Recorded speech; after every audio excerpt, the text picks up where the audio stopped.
Do you see what I see? Jangan lupa untuk subscribe, share, dan nyalakan lonceng notifikasinya sebagai bentuk dukungan kamu. Do you see what I see? Yakin nggak mau dapetin t-shirt spesial kontributor keren ini? Selain cerita kamu bisa didengarkan oleh jutaan telinga, kamu juga bisa dapetin t-shirt keren ini hanya dengan mengirimkan cerita pengalaman horor kamu ke email podcast.ceritahoror@gmail.com. Kami tunggu. Hai, nama saya Widya. Saya ingin menceritakan sebuah kejadian yang terjadi 10 tahun yang lalu. Cukup lama memang. Tetapi cerita ini membuat saya dan teman-teman saya pada saat itu tidak bisa melupakan kejadian tersebut.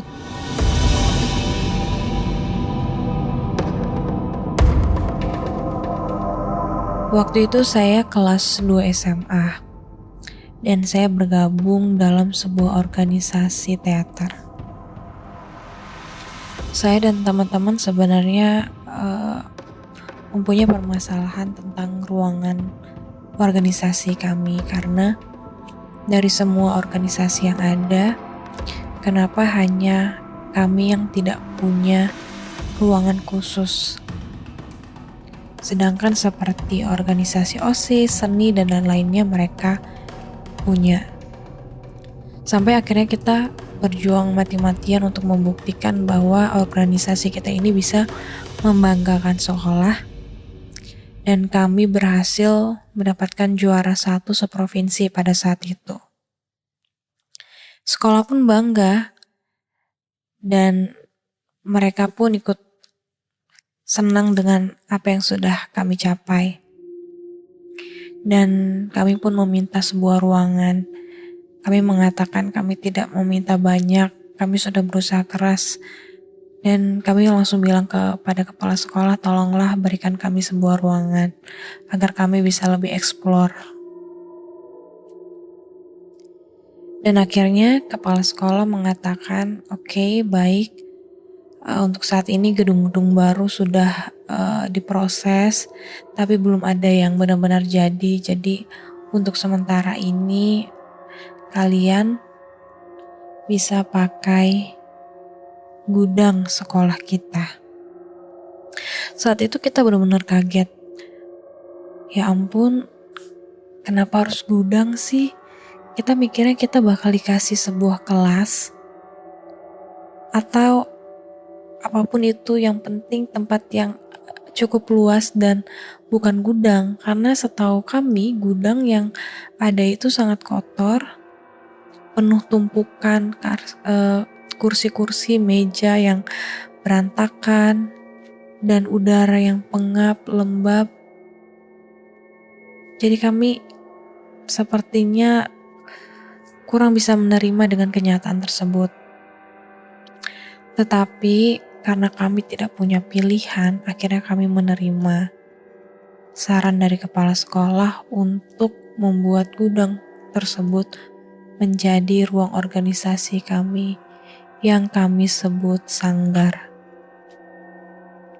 Akhirnya kami semua bersama-sama dengan teman-teman saya, kami rombak semuanya. Kami keluarkan kursi-kursi dan meja tersebut, kami cat ulang semuanya, dan terakhir kami memberikan karpet merah. Gudang tersebut akhirnya berubah 180 derajat dan kami sangat-sangat bangga saat itu. Sampai suatu ketika kami sudah membereskan semuanya, kami berkumpul berkelompok-kelompok. Gudang tersebut tidaklah besar seperti sebuah kelas yang dibagi menjadi 2. Jadi dia memanjang. Kami seperti orang-orang arisan yang duduk lesehan, berkelompok-berkelompok. Dan saya pada saat itu duduk dengan teman saya yang bernama Aini. Dia sangat tomboy dengan rambutnya yang hampir cepak dan gaya bicaranya juga tomboy. Saat itu kami semua tertawa lepas, tidak hanya saya, tetapi teman-teman saya, kakak kelas saya, adik-adik kelas saya. Kami semua tertawa terbahak-bahak, membahas semua hal yang lucu. Dan sepertinya saya mulai sadar, sepertinya kita sudah mulai berlebihan, karena pada saat itu kami tertawa terlalu bising. Dan tiba-tiba Aini mengatakan bahwa lehernya kecetit. Widya, tolong leher gue kecetit. Dan saya pun langsung menolong Aini. Kenapa ini? Makanya lu kenapa sih ketawa sampai kayak gitu banget? Gue juga gak tahu gimana caranya. Dan saat itu pun saya langsung melihat Aini berubah, badannya menjadi sangat kaku. Kemudian matanya melotot dan dia mulai teriak kesakitan. Aini kamu kenapa? Semua kakak kelas dan juga adik kelas teriak melihat keadaan Aini, dan juga karena saya ikut histeris, saya juga gak tahu harus gimana. Dan tidak disangka-sangka suara Aini berubah menjadi suara yang sangat besar dan mengerikan. Sambil tertawa, Aini mengatakan bahwa kalian semua harus pergi dari sini. Dan itu benar-benar suaranya besar banget sampai kita itu takut banget Aini bisa sampai kayak gitu. Dan berkali-kali dia mengatakan, kalian harus pergi dari sini, kalian harus pergi dari sini. Kalian sudah mengganggu tempat saya. Dia mengatakan namanya adalah Manjil, penguasa sekolah tersebut. Kami masih tidak percaya dengan apa yang terjadi, masih bingung, tapi Aini makin sulit untuk dipegang karena kami semua pegang tangan dan kaki dia, dan dia sangat berontak sambil tertawa terbahak-bahak dan juga mengatakan kami harus pergi dari sana. Namun tiba-tiba Aini terdiam. Kami mengira Aini sudah sadar. Ternyata ada sesosok lain yang masuk ke dalam Aini. Dan sosok ini berbeda sekali dengan yang pertama. Suaranya lembut tapi mengerikan. Ia mengatakan bahwa namanya Siti.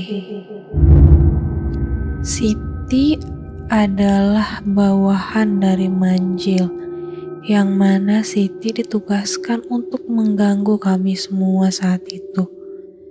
Dan ternyata Siti adalah seseorang pada saat itu adalah hantu tanpa kepala. Dia mengatakan dengan jelas bahwa saya tidak memiliki kepala, dan saya meminta kalian untuk pergi dari sini atau dia akan mengganggu kalian. Kami semua terkejut, kami mulai takut. Tapi untungnya tiba-tiba salah satu adik kelas kami datang dengan guru agama kami dan bisa mengeluarkan Manjil dan juga Siti dari Aini. Setelah itu kita buru-buru keluar dari gudang tersebut. Guru agama pun sudah pulang. Kami pikir Aini sudah sadar, tapi ternyata kami salah. Setelah Aini keluar dari gudang tersebut, dia kembali kerasukan. Kita udah bingung banget. Saat itu Manjil yang kembali mendominasi badan Aini mengatakan, kalau kalian tidak keluar dari gudang tersebut, maka saya akan ambil nyawa anak ini. Saat itu saya memang sahabat paling terdekat Aini dan saya mulai meneteskan air mata karena saya takut. Jujur saya sangat takut ketika Manjil mengatakan seperti itu. Tetapi saya percaya bahwa jin tidak akan bisa melewati batas karena manusia adalah yang terkuat. Namun teman saya Aini memang termasuk saat itu sosok yang dia ibadahnya memang sangat lemah pada saat itu. Memang karena kami muslim, dia ibadahnya juga sholatnya suka bolong-bolong, dan juga dia kebetulan punya masalah keluarga. Akhirnya mungkin dia tidak fokus atau suka bengong. Tapi sebenarnya pada saat itu kami sedang tertawa terbahak-bahak. Jadi saya memang kurang mengerti kenapa bisa Aini yang kena. Dan pada saat itu Aini tiba-tiba sadar di tengah-tengah itu mengatakan bahwa, Widya, tolong Widya, gue gak mau kayak gini. Widya, gue gak kuat, tolong. Gue langsung bilang sama yang lain, ini gimana ngeluarinnya, kenapa dia bisa kena lagi. Dan saat itu juga Manjil kembali masuk ke dalam tubuhnya Aini dan mengatakan, Siti, kamu tarik badan dan raganya ini ke atas dan saya ke bawah. Kita ambil nyawa anak ini. Dan itu benar-benar kata-kata yang sangat mengerikan yang kita dengar pada saat itu. Dan kami langsung semuanya baca apapun yang kami bisa. Dan ketika kami sudah membacakan ayat-ayat tersebut, ada satu hal yang paling mengerikan pada saat itu adalah sosok hantu yang merasuki Aini tiba-tiba komat kamit, seperti mengikuti omongan kita, seperti mengikuti bacaan ayat kami, dan seperti meledek kami. Dan sebenarnya tidak terdengar jelas dia mengatakan apa, tapi hal itu membuat kami sangat-sangat kaget dengan apa yang sosok hantu itu lakukan. Dan saya buru-buru mengatakan kepada kakak kelas saya, Kak, cepet Kak, tutup mulutnya Aini, tutup mulutnya, biar dia gak bisa ngomong apapun, tutup. Dan kakak tersebut langsung menutup mulutnya Aini. Pada saat itu Aini menggigit tangan kakak kelas kami. Dan ia teriak kesakitan, walaupun akhirnya bisa dilepaskan. Dan dia mengumpat kepada Aini, walaupun sebenarnya dia mengumpat kepada hantu tersebut. Dia bilang, gila nih setan, bisa banget kayak gini. Keluar lo dari Aini, jangan ganggu kami. Jadi kakak kelas kami waktu itu udah mulai emosi kan. Dan thanks God waktu itu salah satu guru kami datang, tapi bukan guru agama. Dia salah satu guru perempuan, dan dia mencoba berbicara dengan sosok itu. Dan Manjil mengatakan bahwa dia menginginkan air. Jadi sebelumnya guru agama kami pernah bilang, apapun nanti yang dikatakan oleh hantu ini jangan pernah dilaksanakan, jangan dilakukan. Tetapi guru kami pada saat itu mengatakan, yang saat bersama kami, dia bilang, ya udahlah ambil aja air, yang penting dia mau pergi dari sini. Sebenarnya saya juga ragu sih, tapi karena guru kami mengatakan seperti itu, ya udah kita ikutin aja. Dan setelah kami memberikan air segelas, dia meminumnya ternyata. Dan apa yang terjadi setelah itu? Ia semburkan air itu dari mulutnya ke wajah guru kami.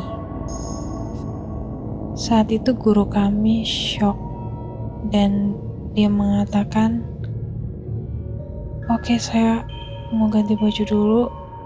Saya akan panggilkan Ustadz. Kalian jaga Aini baik-baik." Jadi guru meninggalkan kami semua. Jadi di dalam kelas itu ada saya sekitar beberapa orang, 5 orang, dan sisa anak-anak yang lain di depan pintu.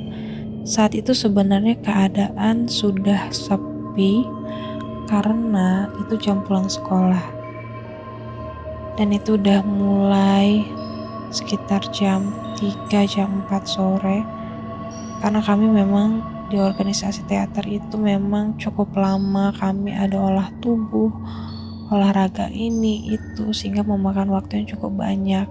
Sampai akhirnya itu sudah mulai sore dan beberapa guru, semua anak-anak sekolah juga sudah pulang. Saat itu kami sudah bingung harus seperti apa. Namun ada hal, terkadang waktu SMA pun pasti ada hal-hal yang konyol yang juga dilakukan oleh anak-anak sekolah pada saat itu, termasuk kami. Jadi saat Aini sudah menyemburkan air ke guru, kami kembali membopong Aini ke tempat yang lain. Karena tadinya dari gudang kemudian pindah ke kelas, habis itu kami bawa lagi ke ruang guru. Namun ruang guru ini berdekatan sekali dengan ruang kepala sekolah, jadi di atas dan di bawah, dan kami berada di bawahnya. Saat itu ada seorang guru yang lain mengatakan pada kami, siapa yang bisa azan?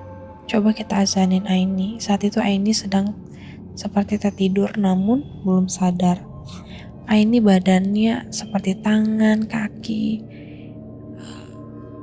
sudah mulai terlihat merah-merah, dan saya yakin itu akan menjadi memar. Jadi saya sendiri sudah sangat kasihan dengan Aini dengan kondisinya seperti itu. Saya yakin saat dia nanti benar-benar sadar, itu akan sakit sekali rasanya. Karena memang semuanya memegangi Aini, dan Aini benar-benar tenaganya kuat di luar dugaan kami. Siapa yang bisa azan? Akhirnya salah satu kakak kelas kami, namanya Omen, dia tunjuk tangan. Saya, Bu, saya yang akan azanin. Sebenarnya kita senang karena dari semuanya gak ada yang berani, cuma dia yang berani. Oke, baik Omen, silakan azanin. Dia berjalan dengan langkah pasti, yakin. Namun saat dia mengatakan azan, dia bilang seperti ini. Allahu Akbar, Allahu Akbar, La ilaha illallah. Dan kami semua terdiam. Ini sepertinya ada yang salah nih, kenapa kok cuma sebentar? Dan ternyata benar, memang Omen ternyata salah. Dia salah azannya pada saat itu, dan jujur itu benar-benar hal yang paling bikin kita stres kita hilang lah pada saat itu dalam waktu beberapa saat. Karena semuanya tertawa, benar-benar tertawa karena kami gak nyangka, karena Omen begitu yakinnya ingin mengatakan bahwa dia bisa azan, dia mau azanin, tapi ternyata salah. Saya yakin sih dia grogi dan dia takut. Ya udah, akhirnya azan tersebut dilakukan oleh guru kami, dilanjutkan oleh guru MTK. pada saat itu guru MTK kami namanya Pak Tatang, akhirnya dia yang melanjutkan. Dan pada saat itu Aini terlihat sepertinya sudah mulai sadar, dan saya disuruh membopong Aini bersama teman saya. Cuman ada satu hal yang membuat saya agak shock. Pada saat itu guru saya mengatakan bahwa Aini harus ada yang nemenin, dan saya harus menemani Aini karena mereka taunya saya sahabatnya Aini, dan rumah saya kebetulan dekat dengan rumah Aini. Permasalahannya adalah Aini itu saat ini tinggal sendiri. Dia rumahnya kayak rumah bedeng gitu, tapi memang keluarganya itu dia broken home.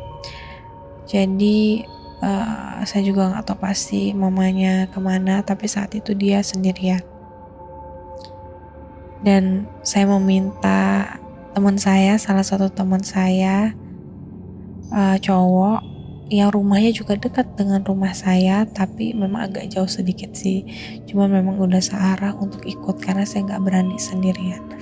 Oke, akhirnya kami berdua disuruh membopong. Jadi bopongnya itu Aini di tengah, lengannya di pundak saya, dan satu lagi lengannya di pundak teman saya. Teman saya itu namanya Akyong. Dan saat kami membopong Aini, ini adalah salah satu hal yang paling mencekam yang masih kadang sulit saya lupakan. Saya melihat saat berjalan itu, saya mulai merasa ada yang aneh nih dengan Aini. Aini sudah sadar, tapi kok ada yang aneh nih. Kakinya itu melayang. Jadi saya merasa, aduh, ini Aini bukannya, ini deket banget tuh jaraknya dengan saya. Benar-benar dipelukan gitu kan, dirangkul. Dia merangkul saya walaupun dia juga merangkul teman saya. Saya gak berani ngadep muka Aini, tapi saya penasaran. Dan kemudian perlahan saya menghadapkan wajah saya ke kiri melihat Aini.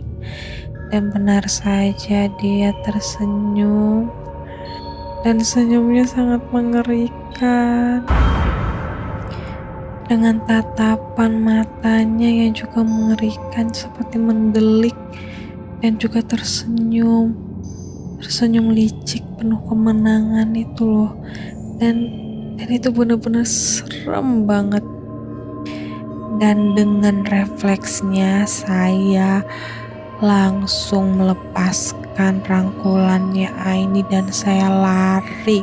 Saya kabur, jaraknya sekitar tidak jauh sih, saya cuma hanya berlari sedikit, sekitar beberapa meter, dan meninggalkan teman saya Akyong bersama Aini. Dan saat itu teman saya Akyong mulai berteriak kepada saya, "Woi, Widya, sialan, kalau ninggalin gua, Widya."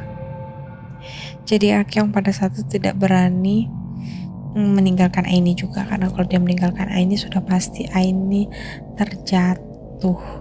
Tapi apa yang terjadi, Aini melompat, dan lompatannya itu tinggi seperti mau terbang. Jadi itu benar-benar kayak di luar nalar ya. Dia benar-benar lompat tapi kayak terbang.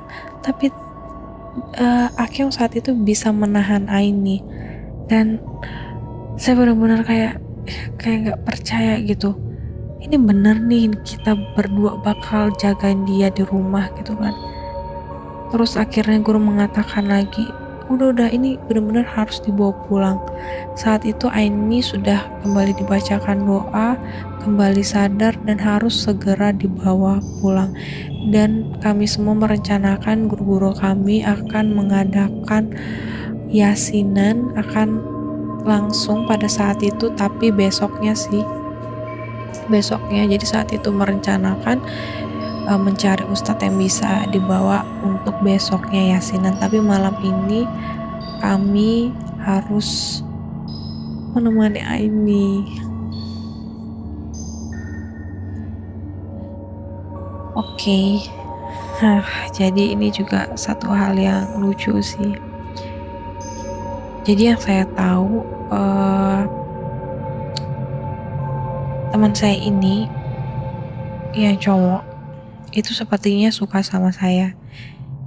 Jadi saya bilang sama dia, lu harus temenin gue. Lu seneng kan? Lu bisa bareng sama gue juga, sama Aini. Jadi lu harus temenin gue, jadi lu jangan kabur. Dan dia bilang, ya gue seneng sih, tapi gak gini juga sih. Kalau misalnya nemenin Aini, kalau dia kerasukan gimana? Ya lu kan cowok sih, masa iya harus gue sendirian, lu tega sama gue? Oke kata dia. Ya udah kita sekarang di rumah Aini. Udah di rumah Aini. Jadi rumahnya tuh memanjang. Sekat pertama adalah ruang tamu, sekat 2 tempat tidur, sekat ketiga dapur. Rumahnya memang kecil sekali. Dan depan rumahnya adalah sumur. Oke, baiklah. Malam itu kita tidur bertiga di ruang tamu semua. Oke. Kita tidur bertiga di ruang tamu. Dan saat itu kita udah taruh kasur di tengah-tengah. Jadi kasur yang di tengah itu adalah gue dan Aini tidur di bawah kasur. Dan temen gue itu si Akyong tidur di sofa. Jadi dia kayak kasur tapi bukan sofa yang nyaman itu sih. Kalian tahu kan sofa yang keras yang kayak kayu gitu. Nah tapi ada busanya. Nah sofa yang seperti itu. Kita gak ada yang tidur semua. Gue sampai bilang sama si Akyong, Yong, lu gak usah jauh-jauh sini dekatan sama kita semua. Dia sampai bilang gini, bukan muhrim. Padahal sebenarnya karena dia takut dekat-dekat Aini. Dan gue juga sebenarnya takut banget dekat Aini. Tapi mau gimana lagi? Tiba-tiba Aini tersenyum. Gue bilang, Aini lu jangan macem-macem Aini. Ini cuma ada gue doang nih di samping lo nih. Sampai lo senyum-senyum kayak gini, nakut-nakutin gue tonjok lo nih. Gue bilang kayak gitu. Terus kata dia, enggak, makasih ya. Kalian berdua mau nemenin gue di sini, gue nggak tahu deh. Kalau nggak ada kalian berdua gimana? Badan gue juga udah sakit-sakit, gue juga nggak mau kayak gini, maafin gue. Ya udah akhirnya kita bilang kita tidur malam itu. Oke, kita harus tidur. Dan kita tahu kita nggak bisa tidur. Sampai akhirnya Aini terbangun sambil menangis. Dia bilang, Wi, tutup jendela pintunya, Wi, tutup. Aini lu jangan macam-macam, Aini jangan macam-macam, gue mulai takut nih. Udah cepetan lu tutup. Akyong cepet lu tutup. Akyong tidur, ternyata dia masih bisa juga tidur. Akyong, gue bangunin Akyong, tutup, apanya yang tutup itu? Nggak mau, kata dia. Udah lu tutup, lu kan cowok. Yaudah akhirnya dia tutup. Kenapa ini? Kita semua nanya ke Aini. Manjil bilang sama gua kalau sampai kita masih ada di situ, setiap malam Jumat dia bakal ngedatengin kita satu persatu, semua anak organisasi. Ya ampun, yang bener Aini. Iya, gue dengar dia ngomong kayak gitu. Dan kita bener-bener gak bisa tidur sampai besoknya. Dan besoknya setelah itu ternyata kita sudah mengadakan yasinan. Ustadz datang, semuanya sudah berada di ruangan itu. Dan semuanya cukup banyak orangnya karena itu lesehan semua kayak yasinan seperti biasanya. Dan kita semua mulai yasinan. Saat itu saya benar-benar mencium wangi melati dan itu sangat-sangat menusuk di hidung saya bingung. Terus tiba-tiba apa sih namanya nih, pundak saya itu sakit. Saya kemudian mengingat nih kata orang-orang, kalau tiba-tiba ada yang mau merasuki kamu, biasanya badan kamu bakal sakit. Karena saya takut, saya kerasukan, saya pukul tuh pundak saya kuat-kuat. Nah, tapi saya lupa, di samping saya ini ternyata Aini. Dan gak lama saat saya pukul pundak saya, Aini kerasukan lagi. Dan dia kerasukan seperti pertama, teriak-teriak gak terima sambil tertawa terbahak-bahak dan menyuruh kalian pergi. Saya bingungnya saat itu ustadznya bilangnya gini, muji, saya gak tahu ya, muji mungkin bahasa Jawa atau apa artinya, mungkin istighfar atau apa, maaf kalau saya salah.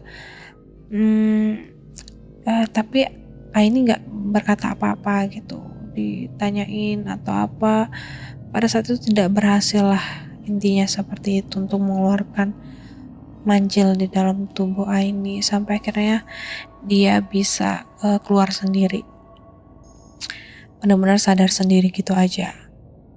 Sampai ujung-ujungnya kami menyatakan bahwa kami menyerah. Sedih sih memang, kenapa harus kita yang menyerah ya, kenapa kita harus menyerah kepada jin gitu.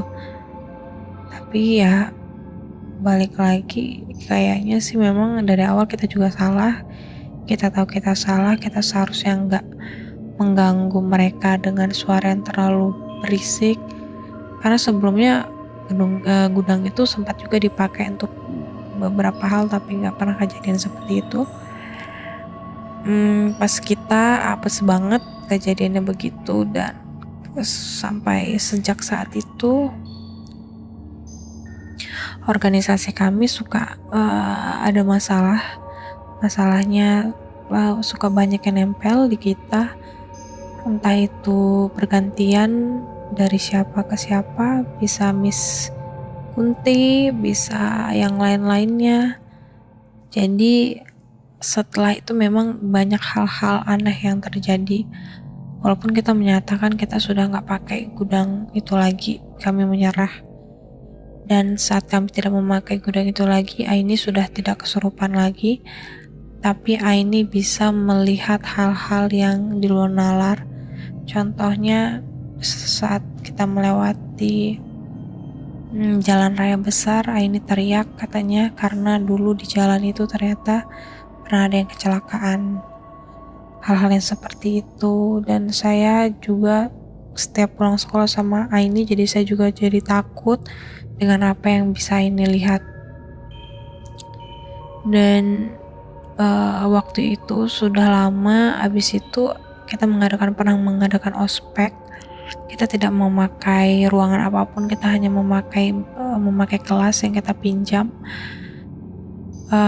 Saya pernah menyuruh adik-adik kelas yang ospek itu ke atas bersama teman-teman yang lain bertiga untuk mengecek kelas yang paling ada di lantai 3. Memang ada hal yang harus diambil di lantai itu. Dan saat itu malam hari ospeknya, mereka berjalan bertiga naik tangga sampai atas. Karena gelap jadi mereka kelihatan seperti orang tapi hitam-hitam gitu kan, karena gak ada lampu juga, gelap di atas. Tapi kan dari bawah kelihatan tuh, kami di bawah, mereka di atas. Tapi pada saat di atas jumlahnya tidak 3, kami melihat jumlahnya ada 4. Dan saat itu kami langsung teriak ke mereka untuk turun ke bawah. Dan ternyata benar, pas mereka turun ke bawah, mereka jumlahnya ada 3, bukan 4. Jadi kami gak tahu siapa orang keempat yang naik bersama mereka. Jadi itulah hal-hal yang setelah kejadian tersebut masih menghantui kami, masih menimbulkan hal-hal yang aneh saat itu, tapi kami percaya, kami tetap percaya bahwa mereka tidak akan bisa melewati batas. Itu aja. Dan semoga cerita saya ini yang cukup panjang ini bisa memberikan manfaat, bahwa dimanapun kita berada, walaupun kita memang lebih kuat, manusia memang derajatnya lebih tinggi, tapi ya dimanapun berada kita harus tetap sopan, karena kita nggak tahu apa yang ada di tempat itu sebelumnya. Mungkin maksud kita nggak seperti itu, tapi bisa jadi mereka ada yang terganggu dengan apa yang kita lakukan. Ya, itu aja ceritanya. Terima kasih untuk kalian yang mendengarkan cerita ini sampai saat ini, sampai detik ini. Dan untuk kalian menanyakan bagaimana Aini saat ini, saya lost kontak dengan Aini. Saya tidak tahu sekarang dia ada di mana, dan saya juga berharap dia mendengarkan cerita ini dan dia bisa menghubungi saya. Terima kasih, selamat malam.